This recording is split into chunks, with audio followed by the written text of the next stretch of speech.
Hello everyone and welcome back to UGC NET mentor. I hope you all are doing well. Guys, आज हमारी class number 9th है, assistant registrar IGNOU वाली post के लिए। इससे पहले ऑलरेडी 8 क्लासेस हो चुकी हैं, तो इन सभी क्लासेस के लिंक मैं इसी वीडियो के डिस्क्रिप्शन में प्रोवाइड कर दूंगा। आप लोगों को इन वीडियोस को चेकआउट करना है बिकॉज काफी इंपॉर्टेंट क्लासेस हैं जिसमें हमने काफी इंपॉर्टेंट टॉपिक डिस्कस किए थे। गाइस, आज की क्लास में डिस्कस करेंगे हम public administration theories and important fact. तो कौन कौन सी थ्योरी जो है वो किस किस साइंटिस्ट ने डेवलप किया, आई मीन किस किस मैनेजमेंट थिंकर ने डेवलप करी हैं, तो उनको आज हम डिस्कस करेंगे, समझेंगे। और क्योंकि काफी सारी थ्योरीज हैं तो मैं सारी की सारी थ्योरीज जो है आप एक्सप्लेन नहीं कर सकते छोटी सी वीडियो में। तो आप दो काम कर सकते हैं, या तो मेरे नोट्स ले सकते हैं या फिर आप फर्दर गूगल करके पढ़ सकते हैं, तो आपकी चॉइस है। जैसे भी आपको करना है आप कर सकते हैं। और जो जितनी भी थ्योरीज हैं सारी की सारी थ्योरीज जो है वो इंपॉर्टेंट एग्जाम के पर्पज से, तो आपको इन थ्योरीज को कवर करना है। और गाइज वन मोर थिंग, अगर अभी तक आप लोगों ने चैनल को सब्सक्राइब नहीं किया है सो मेक श्योर आपने इस चैनल को सब्सक्राइब कर लिया हो, बिकॉज अभी क्योंकि मैं इस चैनल पे आपको यूजीसी नेट से रिलेटेड सारी अपडेट देता रहता हूँ। साथ ही किसी गवर्नमेंट कॉलेज या यूनिवर्सिटी में असिस्टेंट प्रोफेसर या एसोसिएट प्रोफेसर की जॉब निकलती है, तो उससे रिलेटेड अपडेट भी मैं आपको यहाँ पे देता रहता हूँ। सो गाइज मेक श्योर आप लोगों ने चैनल सब्सक्राइब कर लिया हो। तो चलिए स्टार्ट करते हैं आज की क्लास फटाफट से। And guys one more thing, हम मॉक टेस्ट का प्लान कर रहे हैं। मॉक टेस्ट जो है आपके सेक्शन बी पार्ट के लिए जो आपका है यहाँ पर, उसके लिए हम यहाँ पर मॉक टेस्ट प्लान कर रहे हैं। तो जितने भी स्टूडेंट्स ने मुझसे नोट्स परचेज किए हैं उन सभी के लिए हम यहाँ पर मॉक टेस्ट लेके आएंगे जल्दी ही। और आपको यूनिट वाइज हम मॉक टेस्ट प्रोवाइड करेंगे। लाइक 5 यूनिट में हमने डिवाइड किया था अपने सिलेबस को, तो उन 5 यूनिट के हम मॉक टेस्ट जो है मॉक टेस्ट के थ्रू उनको कवर करेंगे ताकि जो आपकी प्रिपरेशन है वो अच्छी हो सके। तो जो नोट्स हैं प्लस जो यहाँ पर हम क्लासेस चला रहे हैं प्लस मॉक टेस्ट, ठीक है, इन तीनों को फॉलो करेंगे तो डेफिनेटली आप जो है अच्छा स्कोर कर सकते हैं अपने सेक्शन बी वाले पार्ट में। तो चलिए स्टार्ट करते हैं फटाफट से। पब्लिक एडमिनिस्ट्रेशन आज हम डिस्कस करेंगे, इसकी थ्योरीज और कुछ related important fact. So let's understand public administration theory. So it is the amalgamation. Amalgamation क्या होता है? मर्जर, आई मीन चीजों को मिक्स कर देना। Amalgamation of history, organizational theory, social theory, political theory and related studies focused on the meanings, structures and functions of public service in all its forms। तो public service क्या होती है? मतलब जो गवर्नमेंट की तरफ से पब्लिक के लिए जो सर्विसेज चलाई जा रही हैं, पब्लिक वेलफेयर के लिए, पब्लिक मैनेजमेंट के लिए, उन थ्योरीज, उन सर्विसेज के जो फंक्शंस होते हैं उनको मैनेज करने के लिए, उनके स्ट्रक्चर को डेवलप करने के लिए जितनी भी थ्योरीज बनी है आज तक हिस्ट्री में, organisational theory, like social theory जो पब्लिक के लिए होती है, लाइक पॉलिटिकल थ्योरी, इन सभी का मिक्सअप है आपका पब्लिक एडमिनिस्ट्रेशन थ्योरी। मतलब सभी से थोड़ा थोड़ा सभी से लिया गया है, सभी के कंसेप्ट जो है इसमें डाले गए हैं। So it often recount major historical foundation for the study of bureaucracy as well as epistemological issues associated with public service as a profession and as an academic field। तो यहाँ पर एज ए प्रोफेशन और as an academic field आज के time पर public administration जो है वो दोनों में ही यूज हो रहा है। और यहाँ पर एपिस्टेमोलॉजिकल का जो है वो मतलब क्या होता है, कौन सी चीज की बात की जा रही है? So epistemological relating to the theory of knowledge specially with regard to its methods, validity and scope. तो यहाँ पर जितने भी मेथड हैं, जितनी भी थ्योरीज डेवलप की गई हैं एडमिनिस्ट्रेशन के लिए, उन सभी का स्कोप जो है काफी वाइड है। आई मीन उनको मैनेजमेंट में काफी यूज किया जाता है। और सेकंड थिंग, जो इनकी वैलिडिटी है वो काफी वैलिड है, क्योंकि जितनी भी थ्योरीज बनी है इन सभी थ्योरीज को बनाने में काफी टाइम लगा है। आई मीन काफी डेटा कलेक्ट करके इनके जो रिजल्ट हैं वो ड्रॉ किए गए हैं, तो काफी वैल्यूएबल, आई मीन काफी वैलिडिटी वैलिड वाली हैं जो जितनी भी थ्योरीज यहाँ पर डेवलप की गई हैं। Okay, now there are 3 different common approaches, और हम कह सकते हैं ब्रांचेस, जो जिसके थ्रू हम समझ सकते हैं पब्लिक एडमिनिस्ट्रेशन को।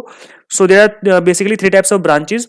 First one is classical public administration theory, next one is new public management theory, and third one is post modern public administration theory.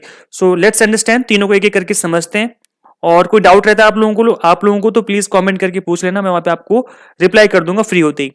Now each of these 3 branches study public administration from a different perspective. These types of theories are some of the ways which an administrator can understand and exercise their duties as a public administrator. तो suppose करो अगर आपकी job लग जाती है और आप एक पब्लिक मैनेजमेंट सर्विस जो है वहां पर आपकी जॉब लग जाती है, आप एक एडमिन बन जाते हैं वहां पर, तो आप किस तरीके से उन सर्विसेज को मैनेज करेंगे, रेगुलेट करेंगे, मॉनिटर करेंगे।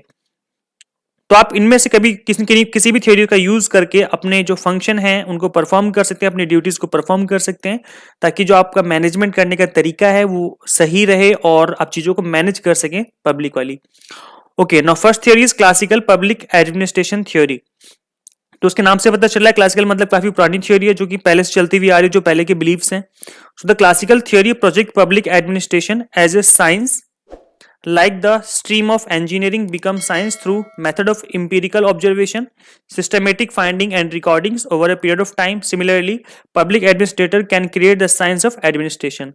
तो यहाँ पे क्या बोला जा रहा है, यहाँ पे बोला जा रहा है कि जिस तरीके से साइंस में डेवलपमेंट हुए हैं, साइंस में इनोवेशन हुए हैं, उसी तरीके से हम एडमिनिस्ट्रेशन में भी डेवलपमेंट इनोवेशन कर सकते हैं. तब साइंस में इनोवेशन कैसे होते हैं, आप चीजों को ऑब्जर्व करते हैं कि क्या हो रहा है, ठीक है, और उन पे रिसर्च की जाती है कि ऐसा क्यों हो रहा है, और फिर उस पर रिजल्ट निकाला जाता है कि अच्छा इसलिए ऐसा हो रहा है.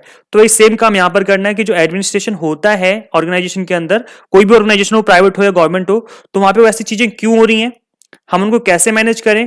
तो जिस तरीके से हम उन चीजों को मैनेज करते हैं, उनकी जो थियोरीज हैं, उन्हीं में इनोवेशन करना ही आपका पब्लिक एडमिनिस्ट्रेशन वाला जो था क्लासिकल अप्रोच, उसके अंडर ये चीज आ जाती है. तो यहां पर कहने का मतलब ये है कि जिस तरीके से लोग बिहेव करते हैं अपनी ऑर्गेनाइजेशन के अंदर, उनके उनके बिहेवियर को पढ़ना और उनके उनके जो तौर तरीके हैं, जो उनके फंक्शंस हैं, उनको मैनेज करना. आई मीन जो पब्लिक रिलेटेड एक्टिविटीज हैं उनको उस तरीके से मैनेज करना ताकि आपको जो अप्रोच है वो थोड़ा साइंटिफिक हो सके. Classical public administration is often associated with Woodrow, Wilson and max weber. तो गाइस याद रखना, हम क्लासिकल पब्लिक एडमिनिस्ट्रेशन की जब भी बात करेंगे तो वहां पर किनका नाम आएगा, किसके साथ एसोसिएट होती है theory, Woodrow, Wilson and max weber. तो गाइस याद रखना, एग्जाम में कई बार इस तरीके से क्वेश्चन पूछा जाता है, बिकॉज देखो डायरेक्ट डेफिनेशन नहीं पूछी जाएगी आपसे कि बताओ क्लासिकल पब्लिक एडमिनिस्ट्रेशन थ्योरी क्या होती है, ठीक है. तो अगर आपको समझ में नहीं भी आया तो भी चलेगा. तो आपसे पूछा क्या जाएगा, पूछा जाएगा कि जो थ्योरी है वो किससे रिलेट करती है. तो आपको ये फैक्ट वाली चीजें याद रखनी है, और मैं यही कोशिश करता हूं कि ज्यादा से ज्यादा फैक्ट डाले जाएं आपके इस वीडियो लेक्चर्स में. तो मैं कोशिश करता हूं ज्यादा से ज्यादा फैक्ट डालूं ताकि आपके जो क्वेश्चन बनेंगे एमसीक्यूज से रिलेटेड, एमसीक्यूज की फॉर्म में, उनको आप इजीली अटेम्प्ट कर पाए. Okay, so in the United States Woodrow Wilson is known as the father of public administration. तो गाइस याद रखना, ये भी इंपॉर्टेंट फैक्ट है. Having written the study of administration in 1887. तो वुड्रो विल्सन ने कौन सी बुक लिखी थी, स्टडी ऑफ एडमिनिस्ट्रेशन इन 1887. तो गाइस ये भी इंपॉर्टेंट है एग्जाम के पर्पस से. In which he argued that a bureaucracy should be run like a business. जो ब्यूरोक्रेसी है उसको बिजनेस के जैसे में रन करना चाहिए. Okay, so guys I think सबको समझ में आ गया होगा. Now next fact is Wilson promoted ideas like merit based promotion, professionalization and non political system. Sympathy can lead to downfall in an administration. तो सिंपैथी नहीं दिखानी चाहिए हमें, हमें एडमिनिस्ट्रेशन को स्ट्रांगली जो है हैंडल करना चाहिए. Means there should be a pragmatism in bureaucracy.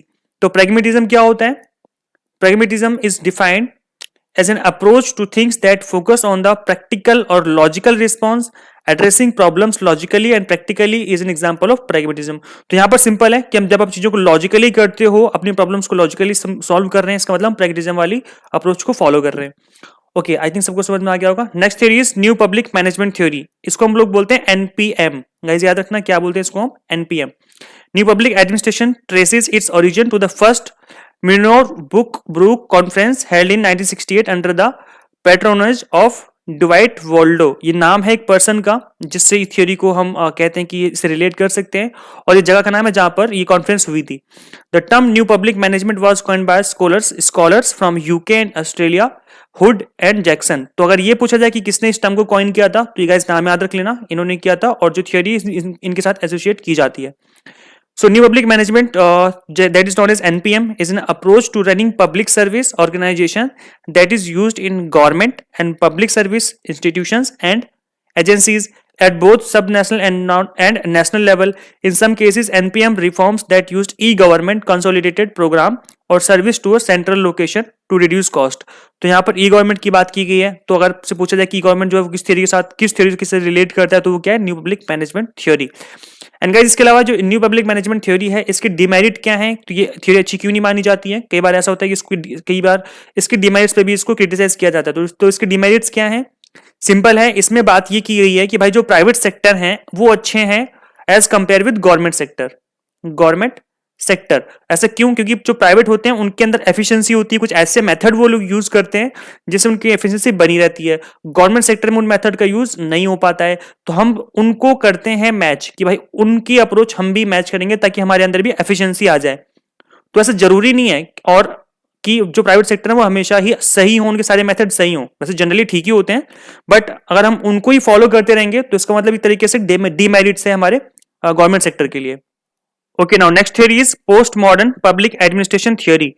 The founding father of postmodern public administration is commonly referred as Woodrow Wilson. ठीक है गाइस, इस चीज इनका नाम दोबारा से याद कर लो. While many can find his roots inspiration from the work of Frederick Nietzsche. ये जो भी नाम है इनका, तो एक बार इस नाम को भी याद कर लेना कि जो इनके रूट्स हैं इस थ्योरी के वो यहां से निकल के आते हैं, बट जनरली जो कॉमनली इसका नाम हम लोग रेफर करते हैं वो विड्रो विल्सन के नाम से हम इस मॉडर्न थ्योरी को जानते हैं.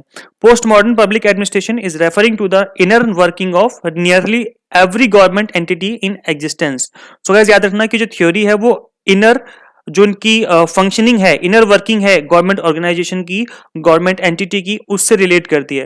Post modern public administration theory is the antithesis of positivism. Antithesis मतलब क्या होता है? अपोजिट, किसी चीज का उल्टा होना. ठीक है, of positivism and the logic of objective social science. तो यहां पर जो पॉजिटिविज्म है उसको समझ लेते हैं कि क्या मतलब होता है. A philosophical system recognizing only that which can be scientifically verified और which is capable of logical और मैथमेटिकल प्रूफ. तो जिसका साइंटिफिकली वेरीफाई किया जा सके, मैथमेटिकली प्रूफ किया जा सके, उसी चीज को हम फॉलो करना है. तो इस थ्योरी के अकॉर्डिंग इसका अपोजिट भी ठीक है, मतलब इसको अगर हम फॉलो ना करें, आई मीन सोशली अगर जो भी चीजें होती हैं अगर उनको भी हम लेकर के चले तो भी हम चीजों को मैनेज और मॉनिटर कर सकते हैं.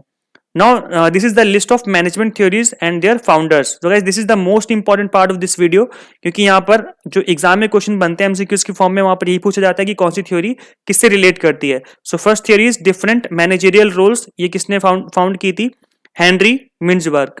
Next theory is scientific management. This is the most important theory founded by Frederick Winslow Taylor. Third one is principle of administration management, जिनके 14 प्रिंसिपल्स होते हैं, जिसको हमने प्रीवियस क्लास में डिस्कस भी किया था. वो उसके फाउंडर कौन है? Henri Fayol. Next one is the Hawthorne experiment, that is founder of George Elton Mayo and Fritz, और जो भी नाम है इनका. Bureaucratic management theory, guys this is most important theory. इनके फाउंडर कौन है? Max Weber. यहां से क्वेश्चन बन सकता है. और ये थ्योरी क्या होती है एक बार इसको आप गूगल करेंगे तो समझ में आ जाएगा. Behavioural management theory, Elton Mayo and his associate. तो ये कुछ लिस्ट हैं थ्योरीज की जिनको याद करना जरूरी है. आप लोग उसका स्क्रीनशॉट ले लो ताकि आप लोग इसको बाद में भी याद कर सको. एंड यहाँ पर कुछ एक्स्ट्रा थ्योरीज हैं, लाइक डॉगलस मैकग्रेगर की थ्योरी है, theory X and theory Y. ये भी मैनेजमेंट में काफी ज्यादा यूज होती है. तो ये थ्योरी भी काफी इंपॉर्टेंट है. मैंने नोट्स में इसके बारे में दिया हुआ है, जो अपडेटेड नोट्स हैं उसमें मैंने इसको मेंशन किया हुआ है. और इसके बारे में जो थ्योरी एक्स थ्योरी वाई है, इसको इन्होंने अपनी बुक जो है the human side of enterprise, इसमें इसके बारे में डिस्कस किया था. तो याद रख लेना कि किस बुक में इसके बारे में बात की गई है. Now next one is contingency management theory, that is developed by Fred Fiedler. तो ये भी इंपॉर्टेंट थ्योरी है, कंटिजेंसी मैनेजमेंट थ्योरी जिसको बोलते हैं हम लोग. और next one is human relation theory, developed by Elton Mayo. तो गाइज इन सभी के नाम याद कर लो, बहुत इंपॉर्टेंट है, क्योंकि एमसीक्यूज की फॉर्म में इस तरीके के जो क्वेश्चन है वो ज्यादा पूछे जाने के चांसेस रहते हैं. सो गाइज आप लोगों को डाउट हो, कोई चीज समझ ना आई हो तो प्लीज कमेंट करना, मैं आपको वहां पे रिप्लाई करके बता दूंगा. और गाइज ज्यादा से ज्यादा वीडियो शेयर कर देना सभी के साथ जो भी असिस्टेंट रजिस्ट्रार के लिए अप्लाई कर रहे हैं, आई मीन जो भी इसके लिए प्रिपेयर कर रहे हैं. सो गाइज फाइनली हम देख लेते हैं एक बार जो मेरे पास नोट्स अवेलेबल है उनके बारे में. So these are completely exam oriented. Guys जो नोट्स है मैंने अपडेट किया है, इनको काफी इंप्रूव किए हैं नोट्स. अब जो नोट्स अब अवेलेबल है वो कंप्लीटली अपडेटेड नोट्स हैं. हर एक टॉपिक को मैंने कोशिश की कि हर एक टॉपिक को हम यहाँ पे कवर कर सकें. जो सेक्शन बी पार्ट के अंदर है, जो आपका सेक्शन बी पार्ट है, उसका मैंने हर एक टॉपिक कवर किया है विद एक्सप्लेनेशन. तो एक्सप्लेनेशन है हर एक टॉपिक का, प्लस हमने एमसीक्यूज भी डाले हैं इसके अंदर, अराउंड 300 एमसीक्यूज हैं. तो आप इन नोट्स के थ्रू अपनी जो प्रैक्टिस करेंगे, जो प्रिपरेशन करेंगे, डेफिनेटली कर सकते हैं. काफी अच्छी प्रिपरेशन हो जाएगी आपकी. और गाइस इनके अलावा मैं यहाँ पे वीडियो लेक्चर्स ले रहा हूँ, तो ये नोट्स और प्लस वीडियो लेक्चर जो क्लासेस चल रही हैं, इनका अगर कॉम्बिनेशन बना लोगे तो डेफिनेटली आप अच्छा स्कोर कर पाओगे. बिकॉज यहाँ पर जो हम क्लासेस ले रहे हैं इससे आपके कंसेप्ट क्लियर हो रहे हैं और नोट से जो है वो आपकी कंप्लीट स्टडी हो जाएगी. गाइस इंपॉर्टेंट एमसीक्यूज लगे हैं इन नोट्स के अंदर और अकॉर्डिंग टू द सिलेबस है. जो भी सिलेबस में मेंशन है हर एक टॉपिक को हमने कवर किया है. तो टारगेट बेस्ड स्टडी कर सकते हैं आप with minimum time limit. Around 180 pages के नोट्स हैं, 180 पेज हैं. तो आप डेफिनेटली इसको with in time limit complete कर सकते हैं. इस नोट्स के रिगार्डिंग आप व्हाट्सएप करना गाइस. कॉल पे मैं ज्यादातर पिक नहीं कर पाता हूँ बिकॉज मैं काफी बिजी रहता हूँ, मुझे कॉलेज में भी पढ़ाना होता है. तो अगर मैं कॉल पिक ना कर पाऊँ तो प्लीज आप मुझे व्हाट्सएप करें. WhatsApp is preferable. इस नंबर को सेव कर लीजिए और व्हाट्सएप पे मुझे इंक्वायरी करेंगे तो मैं डेफिनेटली आपको रिप्लाई करके कुछ हेल्प कर दूंगा. एंड गाइज इन नोट्स के कुछ चार्जेस हैं बिकॉज काफी मेहनत लगी है, बहुत मुश्किल से नोट्स बने हैं, काफी टाइम लगा इनको बनाने में. तो कुछ चार्जेस हैं नोट्स को, इन नोट्स के. आप इन नोट्स के रिगार्डिंग फर्दर मुझे इस नंबर पर क्वेरी कर सकते हैं. So guys, thank you for watching this video. Share this video with all assistant registrar IGNOU aspirants and subscribe for UGC updates and assistant professor job updates. So guys video कैसे लगी आप लोग मुझे comment section में जरूर बताना। आपके जो कमेंट्स होते हैं मेरे लिए बहुत इंपॉर्टेंट होते हैं, बिकॉज आपके कमेंट्स से ही मुझे फर्दर मोटिवेशन मिलती है अपकमिंग वीडियोस बनाने में। सो गाइज इस वीडियो में इतना ही, मिलते हैं नेक्स्ट वीडियो में। Till then keep watching UGC NET mentor. Thank you so much.